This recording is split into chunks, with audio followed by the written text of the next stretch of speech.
Weh. Asal tak muat lah. Salah saiz ke? Memanglah salah saiz. Sini.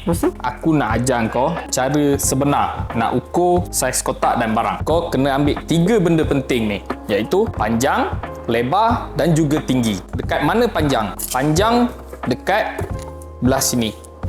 Ini adalah lebar dan ini adalah tinggi. Yang paling penting, kau kena ambil bahagian dalam kotak, bukan dari luar macam ni, okey?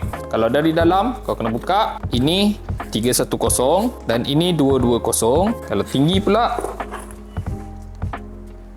210. Ini adalah saiz untuk kotak ini. Barang ni memang tak muat lah nak letak dalam ni. So kau kena cari yang panjang. So kau dah tahu macam mana nak cari kotak yang sesuai untuk barang kau. So lepas ni kau boleh ikut cara aku tu So korang boleh cari kotak dekat Cuno Cycle. Harga semua cun-cun je.